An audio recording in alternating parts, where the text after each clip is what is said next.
Hi Freelancer, welcome to today's episode of the Freelance Blueprint. I'm your host Lisi, a freelance UX designer and digital nomad. Today we're joined by Ciarán, a fellow digital nomad and Shopify and Google Ads specialist. Unlike most of my guests, we actually met in real life. He's helped me with the SEO of my client-facing website and will also give you tips on how you can rank better on Google. He's also just started his YouTube channel and he's been one of the early supporters of my own journey with content creation. So it's nice to see how he finally started too. All right, let's dive in. Hi Ciarán, where are you calling from? I'm in Bansko, sunny Bansko in Bulgaria. Nice. It's a very famous digital nomad city. I heard from so many people about it. Is it worth the hype? It is actually. It's definitely worth coming here. I would think you probably get more out of it in the winter than in the summer, but there's actually quite a lot to do here in the summer as well, like hiking and big nature. It's the equivalent to, I don't know, Canada or North America. It's that big country, big mountains, nice, big nature, lots of forests. So I can see the appeal. And it's only 2 hours from the coast in the Mediterranean. So if you need a beach day, you can just go down to Greece, 2 hours away. Cool. I met you in real life, unlike most of my other podcast guests. But if I wouldn't know anything about you and I would meet your best friend, how do you think they would describe you to me? Big question. Pretty chill, I think, for the most part. Open-minded, curious, explorative. Probably why I'm being a nomad and traveling the world. Yeah, I think those three things. And like you said, you're a digital nomad.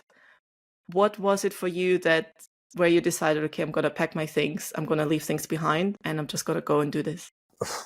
That's interesting. Well, I had a lot of personal things going on, and I had quite a topsy-turvy time before I decided to pack my bags and sell everything I owned. So I had a company before that wasn't that successful. Then I tried to work for other people, less successful at that. I went through a divorce. So that was quite tricky. Then I decided, right, all my friends in Dublin, for example, were all settled down, having kids, having happy families. And they were going through a phase at their time where they were kind of really looking at themselves and not many people were interacting. I decided, right, might as well just go and explore for a bit to seek out new adventures. So I got rid of my apartment, sold everything I owned, packed in my job, and decided to go freelance and then travel. Oh, so you started freelancing as you started being a nomad? Yeah, at the same time. Kinda. I went freelance first.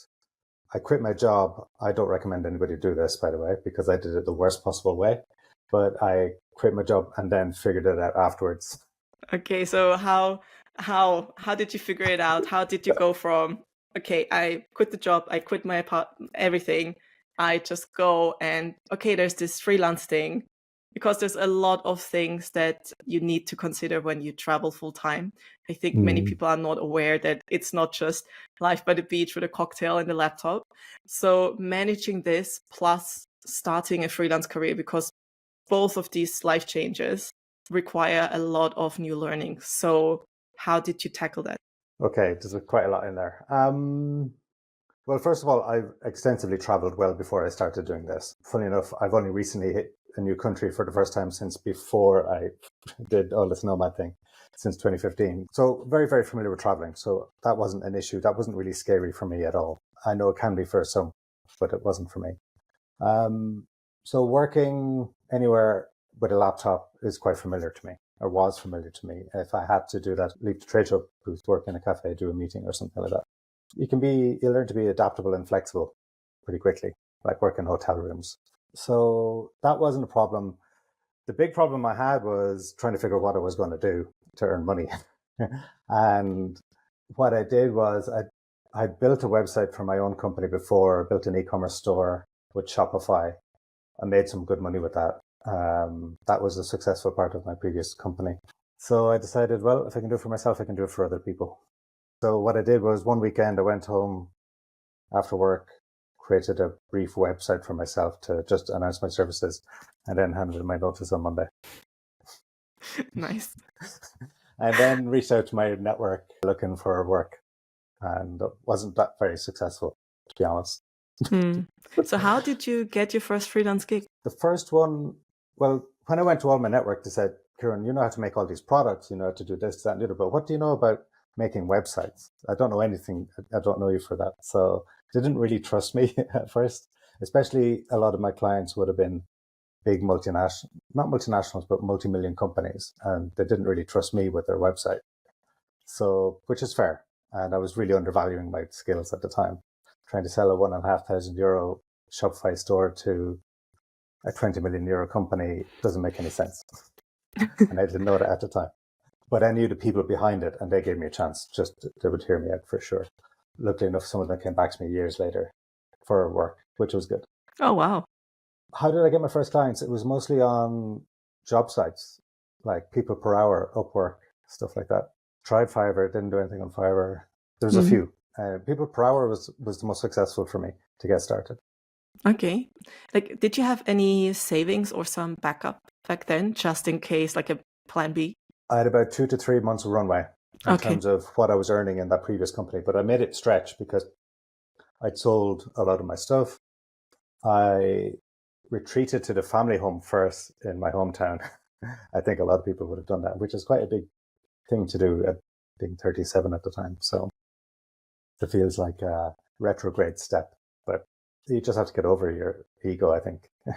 Yeah, I also think we have such a privilege because our worst case scenario is we just move in with the parents or we move in with the friend, which is not a comfortable feeling. Like nobody wants to do that. No. But if we look at the grand scheme of things, it's not such a bad situation. So you had that runway, you started reaching out to people in your network, they said no. So you found some online platforms. You knew you had like 2-3 months to make this work out. So what was it that then accelerated things where you're like, okay, I can do this Shopify thing, I can do this SEO thing. Do you remember like your first moment where like, okay, this is actually going to work out? Or was there a long phase of, I don't know, did I make the right choice? There was both, actually. I did have a lot of doubts and fears to begin with, especially when I was earning very, very little compared to what I used to earn, like a few €100 instead of a few €1,000 in a month. What was the big aha moment? I think there was a store in Dublin that gave me a bit of a break, water sports shop, and they interested me. They actually got me to do a few fixes on their site first, and then it progressed into doing bigger work. And then it allowed me time to work with a store and to get them results over time. Whereas all the other stuff was like they told me what to do and I went and did it. This was a client where I could actually bring my own ideas to it. And that changed everything for me. So once I got another 1 or 2 clients like that, and I was able to tell or advise and consult as opposed to taking orders and order taking and just doing press buttons, change the color of this, do that, whatever. That changed everything for me. And then I started earning better money, and then I was able to really book my flight to Thailand and things like that. Or actually Las Palmas was the first place I went. Yeah, my first place as well. You mentioned you had a business before that failed. Was it also a freelance business? And what type of business was it and what did you learn from it? It was a manufacturing company in the sense that we manufactured a herbal device to inhale herbs, or otherwise known as cannabis in the real world. But it was sold as a herbal device. I'd worked in a family business who'd made similar product before, but worked in tools and stuff like that. So I had a pretty good understanding of how the industry worked. The biggest learning, I tried to build everything in Ireland. I got all the components from around the world, and I worked with some family members who were helped me with the business. But I think the biggest learning was I probably should have outsourced more instead of trying to do everything myself. Do you think that's also something that applies to freelancing? 100%. Yeah, and like for me, the biggest relief happened when I hired my accountant, because that was just this. There's so much about money that we just don't know. There's so many rules and legislations. And also now that I'm hiring subcontractors, it's if you've done UX I've been doing it for like 8 years now. I know things I wouldn't say in and out. There's always something to learn, but I don't want to push pixels on Figma anymore. I love playing around with certain features, but I've created so many components in my life. I've created so many buttons, and after a while it's nice to be like, okay, we need these things, someone else do it. So Yeah. outsourcing is great. Is there anything that you're outsourcing at the moment where you're like, this saved me so much time? Outsourcing content creation, just the kind of labor intensive stuff that takes time. With Shopify, that's especially with the stores that I work with that have a high amount of products. So we're talking about 1,000, 2,000, 5,000 products. That's a lot of pages, URLs. E-commerce pages or websites have a lot of URLs. Then you've got category pages to organize those. So 1,300 product store could have 300 category pages alone. So, and each one of those needs titles, descriptions, it needs optimization, and it's pretty formulaic. So that is a simple process. So that's what I'm outsourcing at the moment, is just the building blocks, the simple stuff. Yeah, anything where you have a baseline and you just more or less copy paste the stuff that needs to be done. So like you said, it has a formula. So anything that's easy for someone else, okay, I know how this should work and I can apply it to that rather than you sitting there for hours, and your expertise could be used so much better for something else. So you're specialized in SEO specifically for Shopify. So what exactly, and I think you do Google Ads as well. I think it was those two things. Google Shopping Ads for Shopify now. Right. Okay. Yeah. So just for the listeners, I'm pretty sure they know what SEO is, but could you quickly summarize what SEO means for Shopify and what you do, what your contribution is to that? SEO, otherwise known as search engine optimization, or in real world, getting found on Google, or getting your page found on Google straight away. It involves trying to get your advertisements, pretty much your links on Google is your advertisement. It tells Google or people, this is who you are, what you do, or more specifically, what that product or service is. That's what SEO is just getting clicks through to the website. And then ideally, you've got a good website or a store that then has good conversion, then that should get a sale. But SEO is all about getting found on Google. So search engine optimization is what I do, but also SEM, which is search engine marketing, which is more of an accurate term. And what's the difference? It's a great question. A lot of people have different terminology for different things or see it different ways, but I see the whole thing as search engine marketing, to be honest, because it's Google Ads. Usually what they say is search engine marketing, but that's Google Ads covers YouTube, it covers Gmail, Google Discover, the shopping tab, pretty much all the different Google services. That's search engine marketing. SEO is just one part of that, but that's just your organic listings that you don't pay for.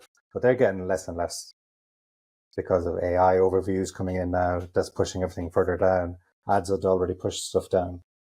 So the way I see it, it's better to do the whole thing holistically.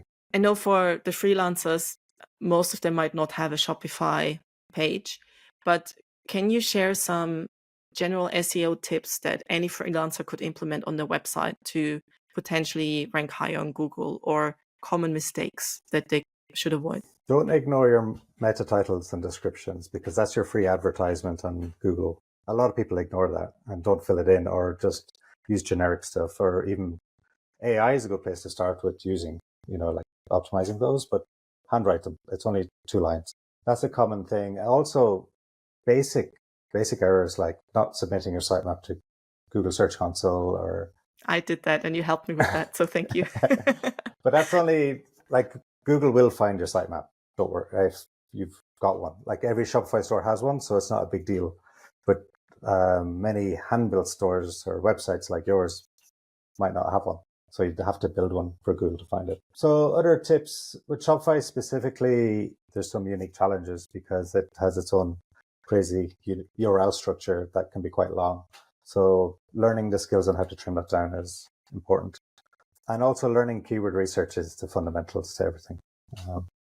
Knowing the right keyword, the search intent behind each keyword, that's the most important thing. Since you're also specialized in Google Ads, would you recommend freelancers to invest in advertising, like so that specific keywords prompt people to go on their site?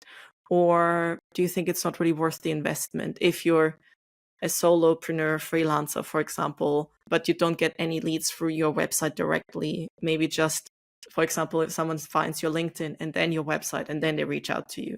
But if you want to get people directly to your website as a freelance UX designer, freelance graphic designer, freelance editor, what would you recommend that they invest in Google Ads?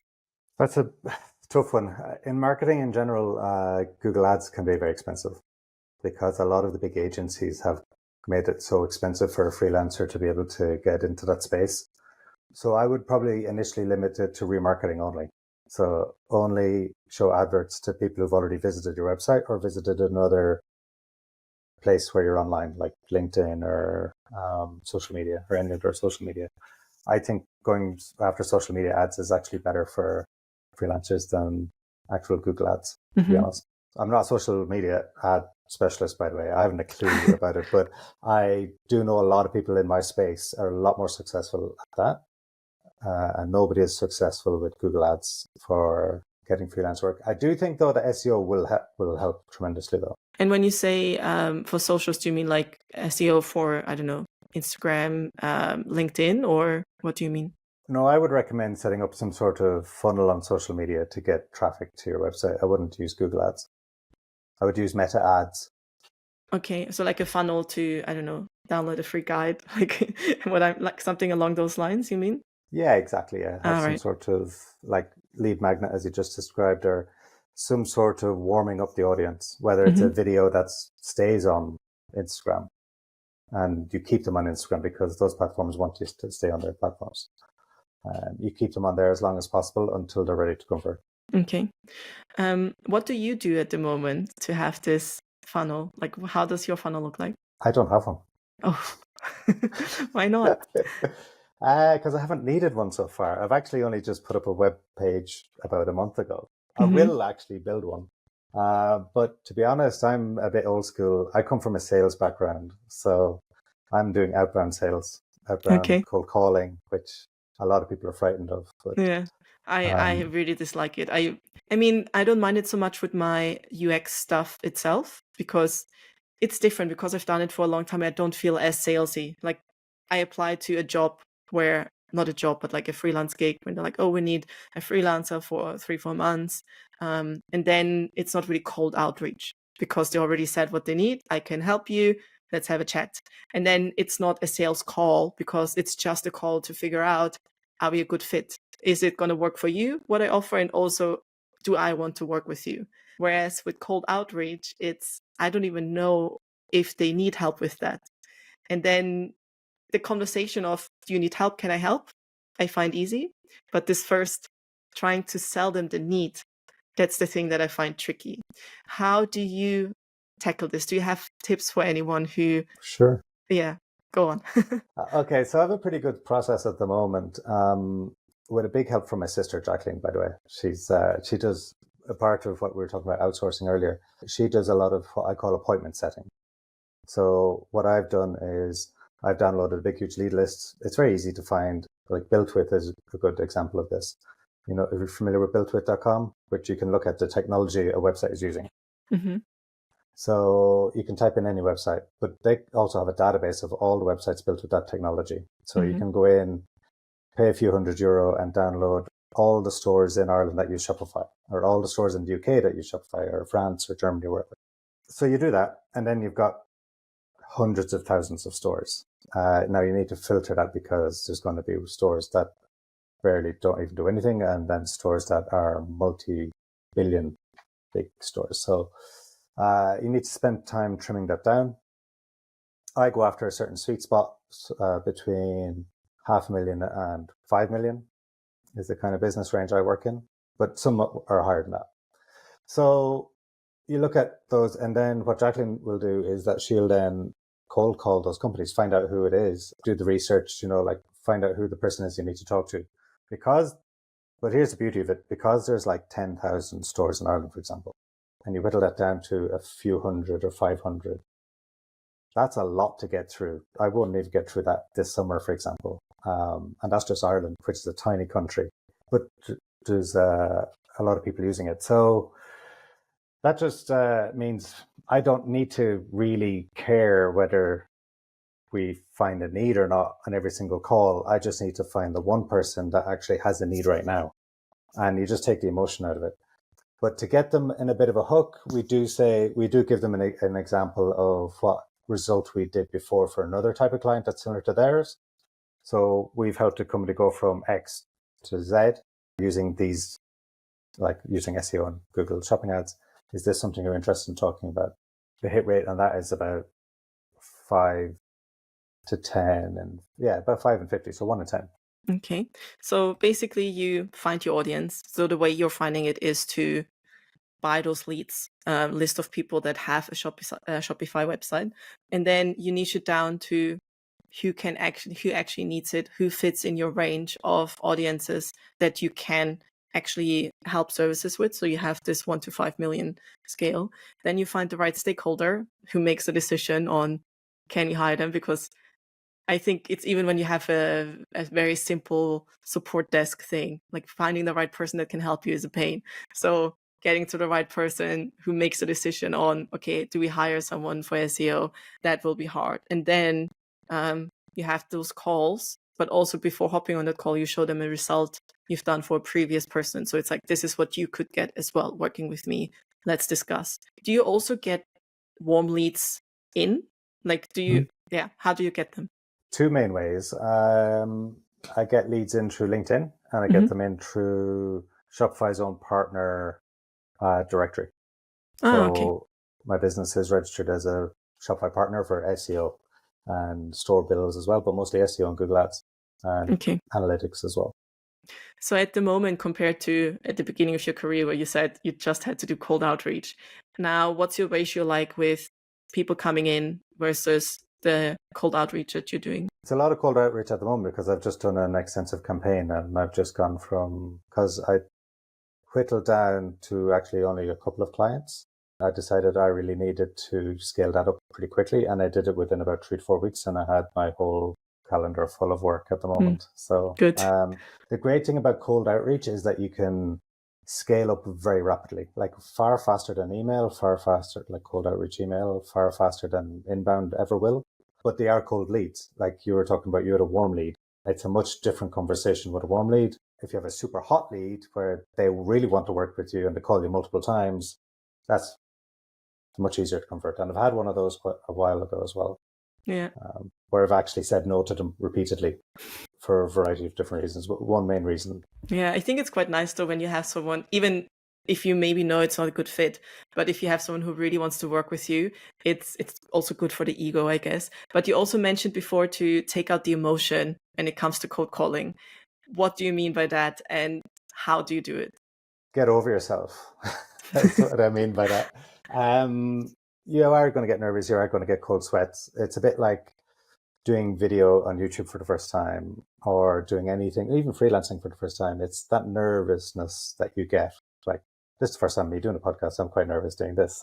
But that's to be expected. That's normal. I did a YouTube video last week for the first time. I was nervous doing that, even though it's recorded in the exact same way as I do training videos for my clients. For some reason, it just creates electricity inside you. So how do you get over it? You just have to remind yourself that it's just normal, that you're going to get cold sweats, you are going to get nervous. But once you get more familiar with it, after your 10th call or your 20th call, once you've got your process down, you're going to feel much, much more comfortable.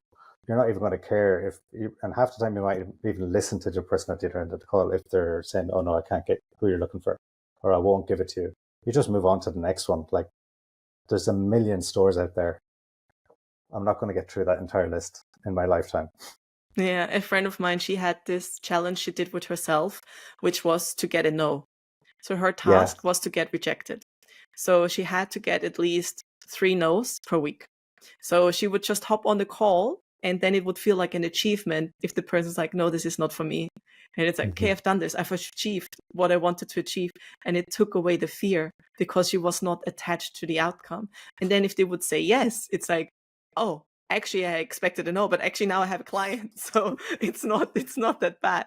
So I wonder, did you have a lot of businesses, like business owners, freelancers around you when you grew up? Because when I grew up, it was always get a proper job, climb up a certain ladder, and that's what a career is. There was no mention of freelancing or starting a business. Even if I said I would want my own hairdressing shop or something, it's like, oh, it's not making money, things like that.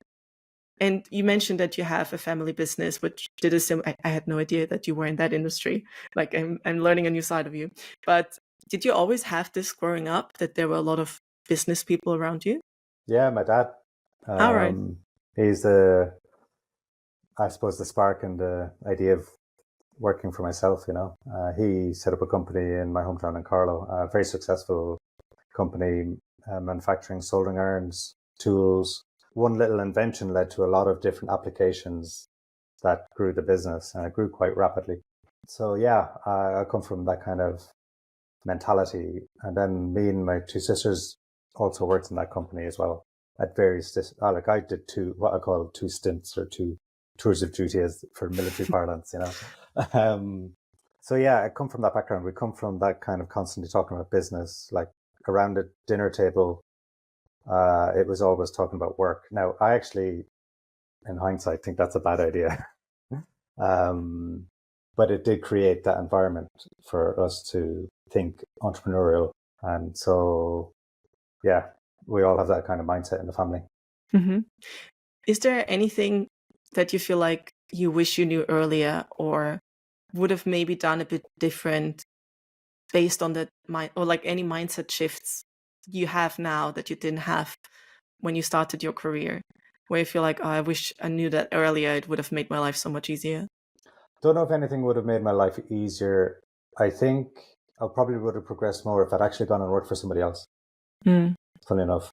I would have got a better view of the world. So actually, when I did leave the family business and I went off and worked for other companies, and then I came back, I was able to bring that knowledge in and apply it to the company, to the family, and that actually helped it grow. But I think I spent too long in there, and I should have gone elsewhere to grow my own career. And I think I just became too dependent on it, but like dependent on your parents too much. Mm-hmm. So I think I stayed way longer than I should have. So did you always want to be a freelancer?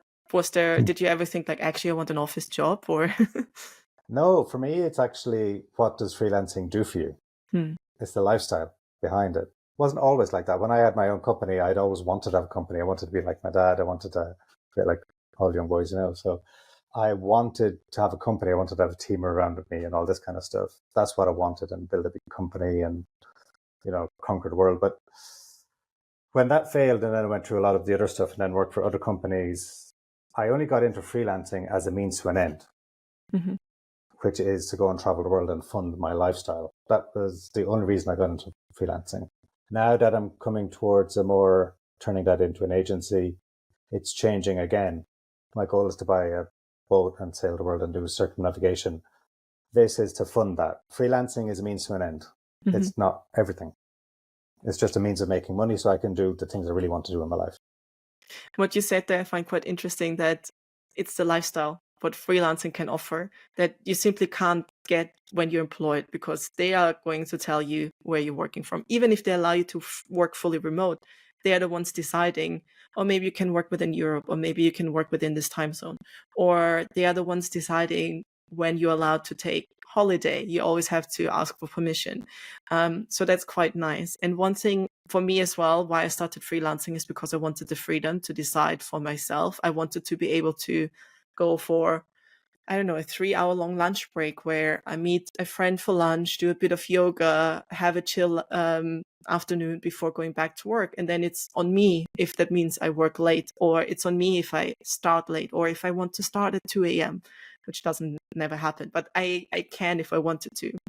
What do you do in your day-to-day, or do you have a certain routine where you basically have, I don't know if you want to call it a boundary, or something that you do to make life not just about work, but create this work-life balance? I try to respect the after work time and not work after 6 o'clock or 5 o'clock or whatever it is.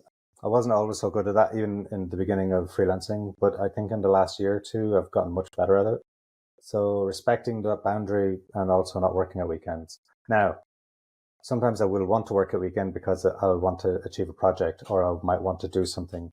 But that's the beauty of freelancing, is that, like you said, you can decide when to turn it on, when to turn it off. Actually, when I started freelancing, I was massively in debt from closing my old company because I decided not to go bankrupt. I decided to take on a lot of debt. Freelancing allowed me to, it gives you more freedom to earn more money than you would ever working for somebody else, because they might give you a 7% or a 10% pay rise, but they're never going to give you a 100% pay rise or a 200% pay rise whenever you need it. I need to pay for an ear operation. I pay myself just above minimum wage. I keep most of my money in my company, but I can scale that up massively next month to pay for my ear operation and then scale it back down again. That's just, you can't do that being employed for somebody else. Not that I know of. On that note, actually, how do you do the whole health insurance, regular checkup things as a digital nomad? I don't. I'm really bad at this. I did have health insurance up until recently. I've had multiple different health insurance products. I've used one of the popular Nomad ones, but that's only medical travel insurance. And I found out that my bank card already had that built in. So I cancelled it promptly, pretty quickly, once I discovered that. I had a Spanish health insurance because I was going down the residency road in Spain, and I might reactivate that. That's to be decided, but that's just the way life is on traveling around. Going back to Ireland is not an option because health insurance is just, insurance in general in Ireland is a mess. So if I actually go to any health insurance provider in Europe or around the world and tell them I'm a resident of Ireland, they'll just say no. It says just not available. But if I say I'm a resident of Spain or Italy or France, it's not a problem. So getting residency in Spain is probably an option. So at the moment, I just pay for everything privately. I just pay out of pocket.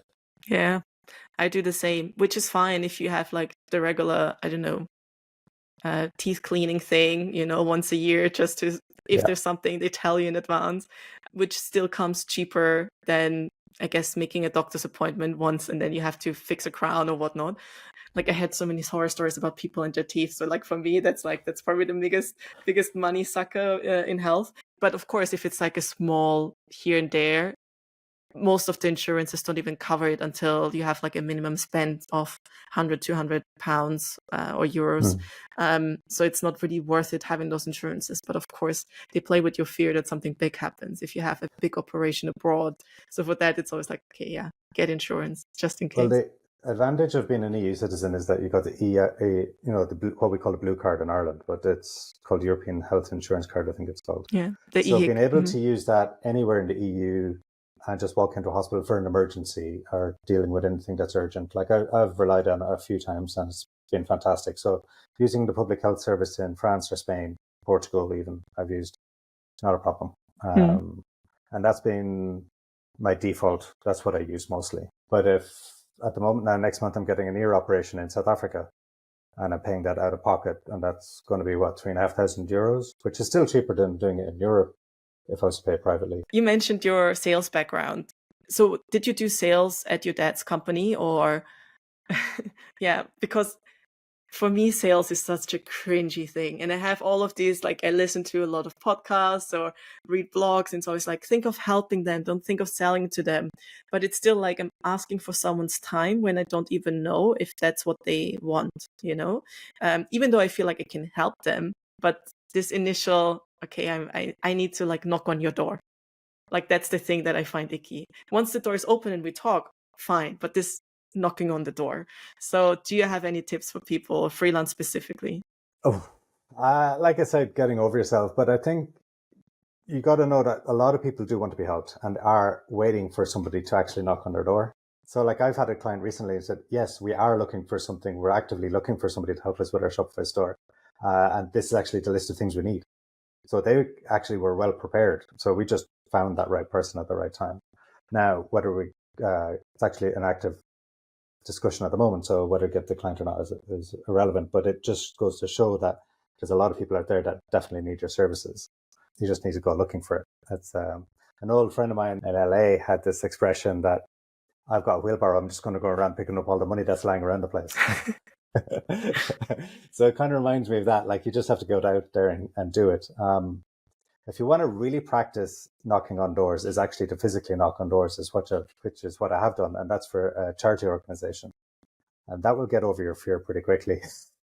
So I literally go to door, resident, house to house for weeks in the winter. Do that for a charity organization, and you won't have a problem with it again. I don't know if I could do that. But also, it's this, I feel like there's another level when it's just on the phone or via Zoom or via email, because you don't see the person behind it. You don't see the real reaction, or they're like, oh, I just want to hang up the phone, or I just want to get rid of this person, And it still feels harsh when someone, I mean, I've not done cold outreach in that way since I can remember, actually. I've never done it without at least knowing the other person has a website where they would need UX changes or something along those lines. Or I would contact an agency maybe where I know they create websites, they will probably need a UX designer. So I already narrowed it down. I'm not knocking on random doors. I'm knocking on doors where, like what you said, you don't just randomly ring anyone in the phone book, but you look at that list of leads of who has a Shopify website. You're not trying to convince people to change from, I don't know what other e-commerce options there are, to Shopify. You specifically go to the people that have a Shopify page, which makes it easier. I think sales is such an important part of the business. And without that sale, it doesn't matter what good of a designer you are, or how good you are in SEO, or how good you are in other things. If you don't nail sales, you will never be able to prove how good you are. And I think that's also the hard thing, because I've seen so many designers who are good, but as soon as they talk to someone or they know it's sales or there's something at stake, they freeze, or they just like, you can tell that they're very nervous. And then the other person is also like, why should I trust this person when they don't seem to be trusting themselves? What would you tell to someone who is in that situation where, yeah, that's totally me. I'm a good designer. I'm a good whatever service they offer, but I suck at sales. How do you improve?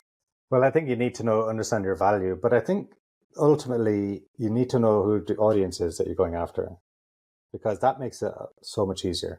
Like, as soon as you know who you do UX for or who you do Google Ads for, it's the same with marketing. So this is where sales and marketing are pretty much identical. You need to know who your target audience is. You need to know your ideal customer, or the sweet spot customers, I call it. So for me, I love working with sports brands. I get better results with working with sports brands. I don't like working with female fashion brands. The vast majority of Shopify agencies work with female fashion brands. So that's differentiated me from them, which helps me narrow down who I want to go after. And then once you get a result for somebody already, then it makes it far easier to have a conversation with somebody else, because they'll see, oh, you've got a result. I like your work. I like what you've done. I like what UX. I like either the design or the functionality, or how that all worked together, and how you embodied our brand in this mobile app. So I think fundamentally you need to understand your audience. Once you know your audience, you're far more comfortable. So you tend not to have that problem at all. So like, whenever I have a conversation with a sports brand, or outdoor sports actually, I'm much more comfortable, because we talk the same language. So is that your niche at the moment, sports brands? It's an informal niche. I do take on other projects from other things, but that's actively what I'm going after. So people who sell outdoor sports equipment. So whether it's in surfing, or whether it's in cycling, or stuff like that.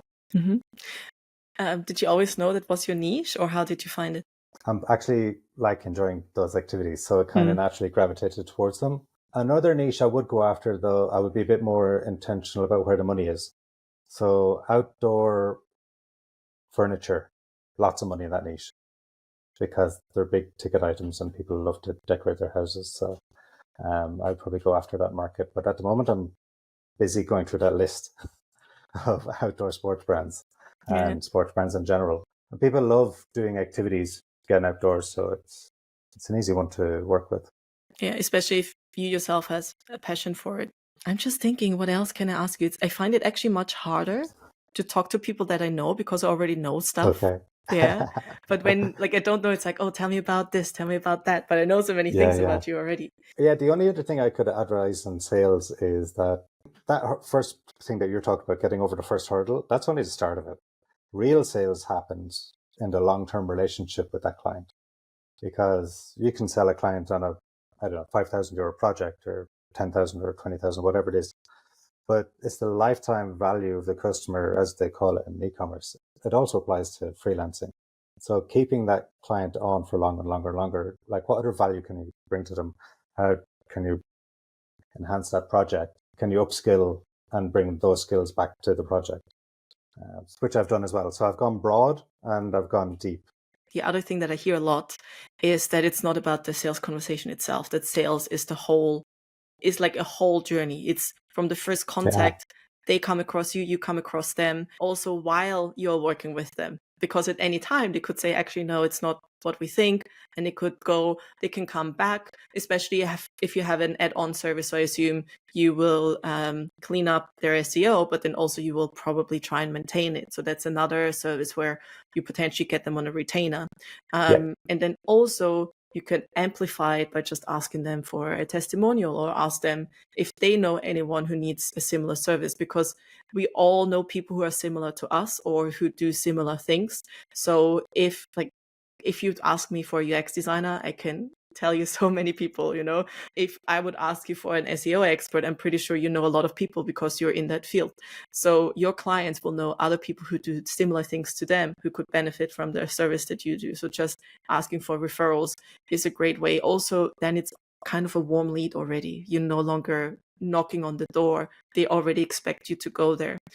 You touched on a great point there, actually, and there's something else that you can do to make more money without doing anything, which is, and it's to do with referrals, is that I've got a client and I don't provide a service, even though I know the service quite well. I used to do email marketing, for example, and I pulled out of it to be more specialized.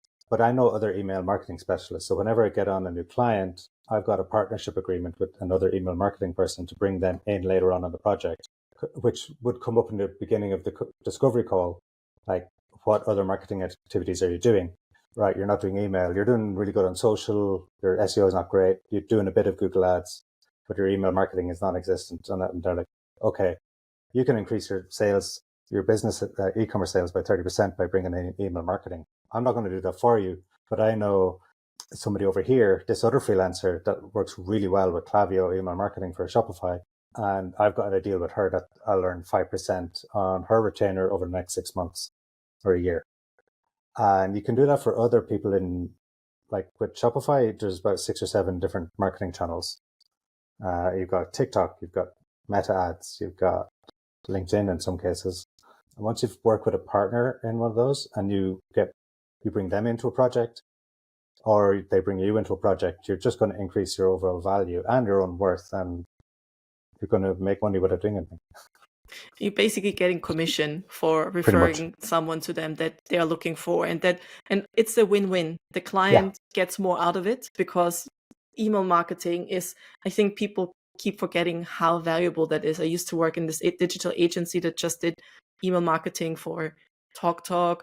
Back then it was Debenhams. They don't exist anymore, and the money that comes in from just sending an email with, this is the latest new whatever it is.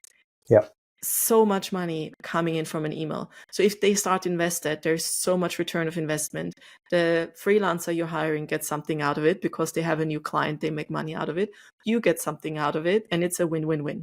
So 100%. I think that's a pretty good deal. And I think people often see other freelancers as competition rather than, hey, we can actually help each other. And even if we have the same target audience, maybe even if we offer the same service, sometimes it happens, I'm fully booked, I can pass something on to you, and maybe you can't take over all of these new clients, so you pass it on to me, rather than like, oh, we're all fetching for whatever is in this basket. And that's a really important one, because I want to trust the next person I'm going to hand over a project to. Like, I can no longer work with this client, or this, I get a lead in and I could close a sale, but I'm all of a sudden full with work, I can't take it on. But I want to keep some sort of connection, either some sort of connection with that client, or I want them to be successful, because I think paying good value forward is a good way to operate. But having another person in my space, like another SEO specialist or Google Ads specialist, like I know somebody in the US who's really good at what I do in Google Ads for e-commerce. I wouldn't hesitate referring a client to them if I was full, or another way to look at it is if that it's a small project, like for a junior freelancer, somebody's just starting off, it's a great way to hand off work that way to get them started. But you need to trust them, so you need to know them, and it's better to work together than it is to work against each other. Yeah, actually, what you just said is exactly what I'm doing. So if there's a gig coming in where it's like, okay, this is basic, this is easy, a junior can do this. And also it ties in with what I mentioned before. I've pushed so many pixels already. I'm very happily sourcing that out to a junior designer. They get the first freelance gig from it. We are building a relationship because we help each other. They make my life easier. I can teach them what I've learned because I have no benefit of just keeping that to myself. The client gets their work delivered, and the way I work is like I get a bit of whatever my subcontractor is making because I still make the design better because I give inputs. I try to look into the UX. So it's not like you do all the work and I just sit by. So it's a win-win-win situation. The client gets what they want with a senior overlooking it for probably a better rate because the junior is working on it. And also the junior gets something out of it. They learn something and I get my time. So there are so many different ways you can collaborate with others where you don't feel like you're taking advantage of anyone or stealing someone's money. It's like everyone still gets something out of it. And that's also the nice thing of freelancing. I think is if you're in a company, it would be quite tricky to do that, or there are certain expectations that if they give you this task to do that, they expect you to do it rather than like you would have to climb the ladder first before you would be allowed to delegate. So yeah. But there's only positive upside on that. There's no negative, I think. Yeah. And even if you also want to go after bigger clients yourself, you can do that in reverse. You can contact other agencies that are much, much bigger than you and work on them much. So if you want to start working on bigger projects, you say, look, you ring these agencies, a bit like cold calling for clients, but for agencies, and just say, look, I'm available. I have this work and this is my niche. This is kind of the projects I've worked on. This is what I specialize in. If you have if you have any overflow work, or if you have any projects that you can't take on, but they might fit this, please give me in consideration for those. I also think it's not just about cold calling potential clients. It's also, you can outreach to other freelancers, and most freelancers don't do that, where they just introduce themselves and it's like, oh, I have a similar service to you. And actually, I noticed a few times I was maybe talking to someone and she does social media for luxury brands. And then another person I met, he does not social media, but he creates photo shoots and other things in 3D. And I connected them because you don't know about each other, but you have the same target audience and they will probably need a bit of both of you. So you can collaborate on these things. And again, I don't get anything out of it, but I also know for them it's nice. And I would love for someone else to do that for me if they will see, oh, we'd be a good fit working for the same type of client. And it's not just, I don't think you always have to get something out of it. It's just, if you can help, just help. It makes your life easier. It makes their life easier. And I always feel like what you give, you also get. So yeah. What goes around comes around. It's a part of a community as well. And you build a community around, or you integrate within another community. It's all connected. It's one of the reasons why people go to networking events as well. It's the same idea, but you can do that without going to networking events. I know so many Shopify store builders and designers who started off by just contacting other freelancers and agencies looking for work, and that's how they started. You said your background was in sales. You quit your job to go freelance out of a need. With the knowledge that you have now, would you do it again? And if so, how? Would I go freelance again? Yeah. Oh yeah, 100%.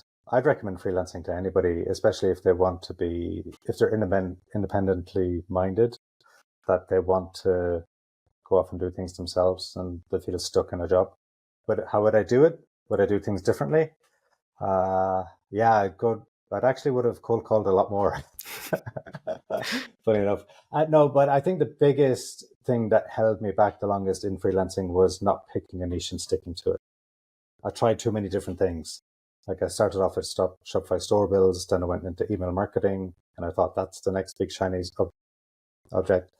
Then I did both, and then I worked on small projects like fixing projects. Then I did Google Analytics projects.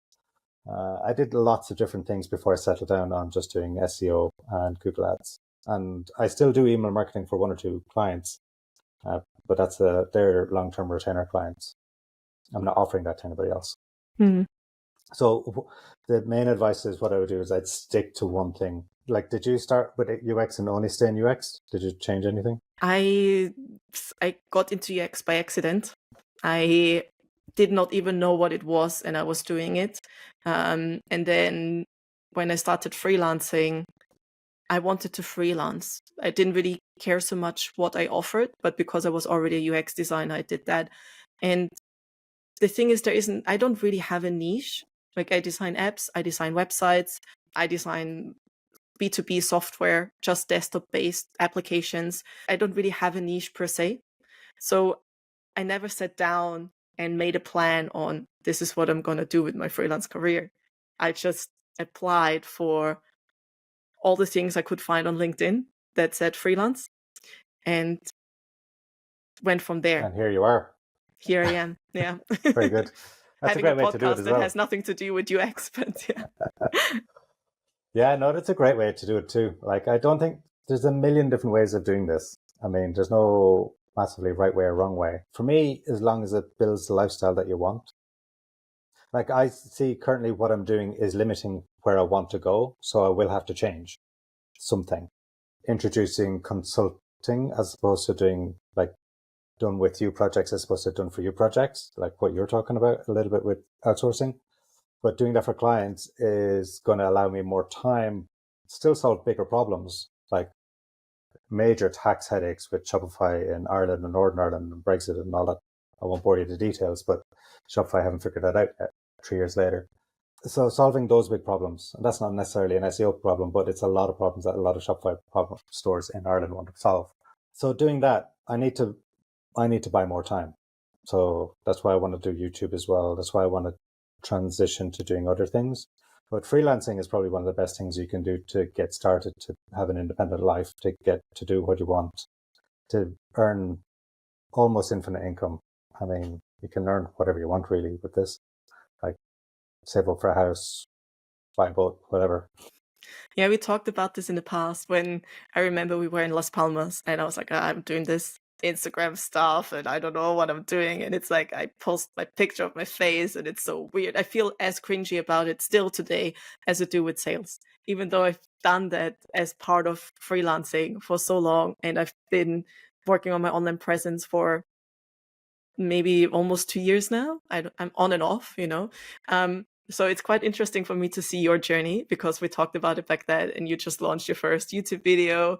How do you tackle this whole social media? Do you feel as confident about it as you do with sales? I know you mentioned before the cold sweats, like every time for the first time you do something, but what motivated you to, okay, I'm just going to do this first video, and how do you plan the rest of that journey? So how I got motivated, I've been putting this off for a long time, but I was in a co-work here in Bansko.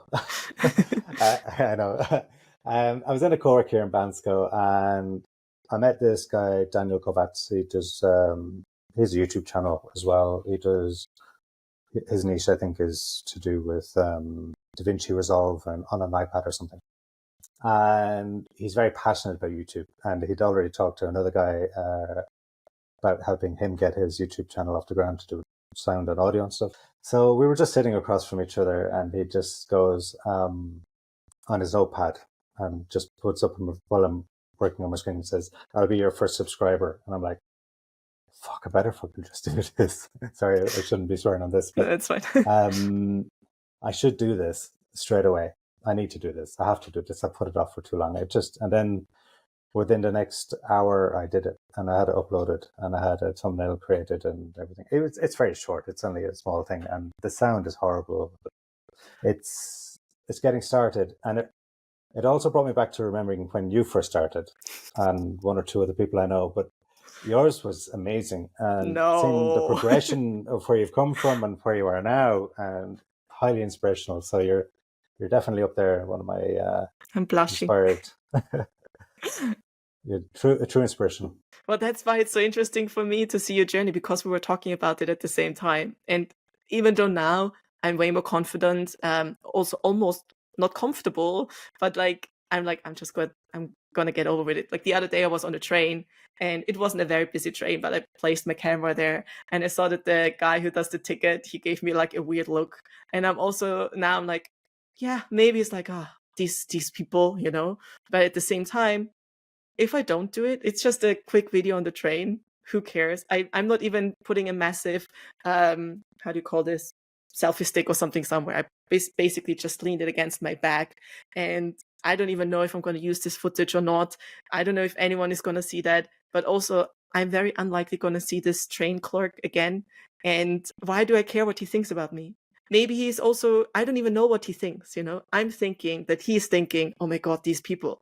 But maybe he's thinking, maybe I should do something else with my life. Or maybe he doesn't think about me at all. He's just looking at, did I ask her for her ticket yet? Did I check if she has it? It's this, we are so easily distracted about what other people think of us. Why does it matter? Why does it matter what he thinks? Even if he thinks, oh, those people, he doesn't know anything about me. He doesn't know my background. He doesn't know why I'm doing this. Yeah, so it's interesting for me to see your journey. Also, I'm looking forward to your next video. I know you've done one. And it's so interesting how you've pushed it off for so long. And then there's this one person that inspires you, or puts a little bit of pressure. And then within an hour, you get it done and it's online. So it's interesting for me to see how we block ourselves from those things that we push off.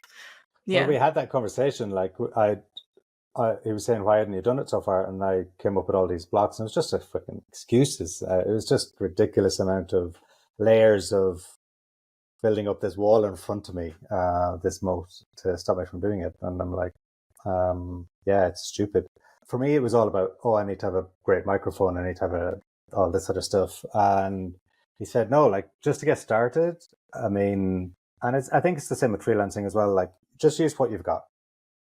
I only had a crappy laptop at the time when I started. Like you just use what you've got, and you can do whatever you can be very creative if you need to be. I used Loom, I think, for my first video. I might use other tools or softwares later, but I just use what to get started, And that's the thing. Like all the blockers, if you look at it, not having the right microphone, there's now AI where you can enhance the sound.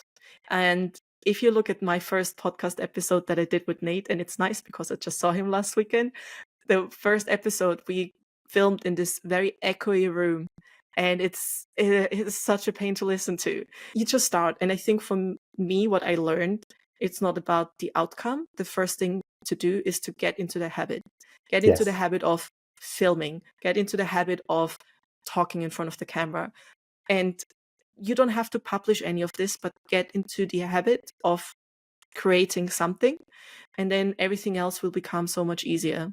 Yeah, it's habit stacking. Like you just build one on top of the other. Like you just start small, start doing it in a low barrier way that you can get started, and don't worry about the rest of it, and just do what they call in, I don't know, rugby, like those 1% gains. Yeah. You just improve 1% every single time, just one tiny little change over it, and then you'll see a massive difference in 6 months or a year's time to where you were. And yeah, you're just building it slowly, like as a small project. So yeah, and I was buzzing afterwards, and you get this kind of rush afterwards once you do it. So it's quite it's very funny. scary.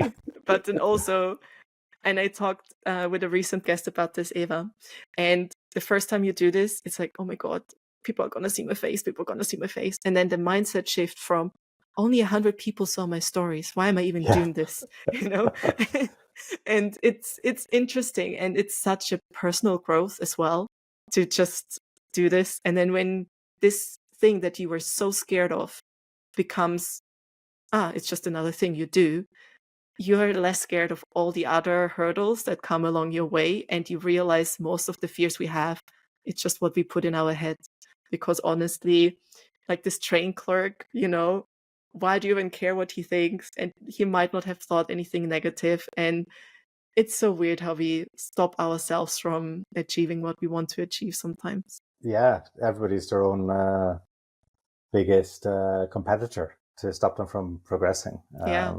So it's not everybody else around you; it's yourself Yeah. who you're fighting against the most. So yeah, I don't think your train clerk would have thought too much about it. Probably would have mentioned it to his other half later on that night, but that about the end of it, Yeah. as far as it went.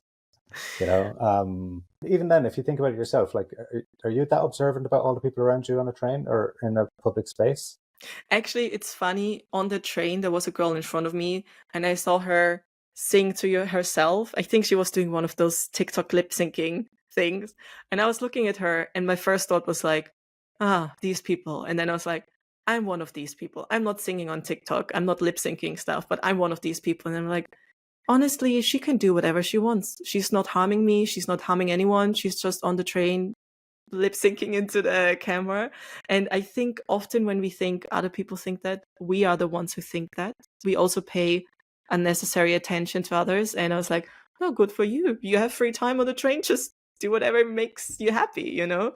So it also makes you change how you perceive things. And yeah, I never thought that content creation would be this thing that, I wouldn't say it changes me a lot, but you learn so much about yourself, your unconscious beliefs, and yeah, it's very interesting. It's great for personal development. Yes. Yeah. See, I've always had a problem with public speaking. I can talk to anybody about anything. It's one of the, I don't know, gifts of being Irish or whatever, gift of the gab, but I can talk to anybody about any topic or any subject. I can, in any airport lounge, whatever, talk to anybody. Put me on stage and I'll say the exact same thing in front of everybody. I'll just freeze. I don't know why it is. I don't know what it is. And it's the same with doing videos online for some reason. But the good thing is you can edit it. You decide when to publish it. You decide when you're ready. And I can tell you now, you never feel ready. But No. you have control over that. Whereas the stage thing, it's a bit less control. And then maybe once you've done a few more YouTube things, maybe you'll feel comfortable on the stage one day. Or do more podcast episodes. Yeah. Before we end this conversation, there are a few questions I ask every guest. And one of them is, would you ever go back to a permanent job? I've always said I'm unemployable, and that's the reason I'm in freelancing. So I don't think so. Don't say never, ever, but because never is a very, very powerful word, as my dad said. It would have to be for a very good reason. And I don't know what that is. I'd have to be open-minded about it at the time, but it's highly unlikely. And if you could go back in time to when you sold your apartment, when you started freelancing without really knowing what to do, what would you today tell your younger self? I'd probably just reassure them and give them confidence that they can do it, and also just go for it. And if you think of 5 years from now, maybe your YouTube channel is going to be huge. Maybe you will have spoken on a stage. You probably by then figured out where you're going to take your business. What do you think your future self would come and tell you today? Probably the same as what the other one said. Just go for it. But that's a great question because, yeah. I'd like to think maybe enjoy the process as opposed to being fearful of it. I think that's it. Just enjoy it as opposed to be fearful of it. I think it's hard to think to enjoy something because it's like, how do I do this? But in a way, I really, really enjoy these moments where you don't know what's going to happen. You don't know if it's going to work out or not, but you've tried. You know, you've done what you could with the resources you had. If you have a microphone or not, if you have a nice laptop or not, but you've tried. So when you travel to a new country that you've never been to before, there's a little bit of that for the first few hours, like totally unknown, especially if it's in a culture that's very far removed from your own. Like whether you change continents, for example, for the first time, you get that like, oh, what am I doing? Where am I going? I don't know anything. Language, I don't know their language at all. They don't know mine. It's the same problem, just on a different scale and different way of dealing with it. So it's all about solving a problem. And then you enjoy it, funny enough. You're enjoying that process. That's you put yourself in that position to enjoy it. True. Well, thank you so much for your time. It was such a pleasure to talk to you. If the listeners want to learn more about you, where can they find you? Yeah, on LinkedIn and on my company website, oglesbymedia.com. Nice. Thank you so much. And I'm going to add your YouTube channel to the links as well so people can support you. Oh, yeah. Forgot about that. For sure. Cool. Well, thank you so much, Ciarán, and speak to you soon. Thank you. It's been a pleasure. It was great catching up with Ciarán and learn more about his freelance journey. I had no idea about his background in sales, but it shows how helpful it is to be able to sell as a freelancer. And it's not just about the skills you offer, but how you market yourself. I'm adding all the links to learn more about Ciarán in the description of this podcast and his YouTube, because he needs a little pressure to continue with his social media. You can also support the Freelance Blueprint by sharing it with your friends. If you liked this episode, please leave a review and hit the follow button. This helps the Freelance Blueprint get suggested to more freelancers like you. Feel free to share this episode with any of your friends you think can benefit from listening. That's all from me, and I can't wait to have you join again next week. Bye!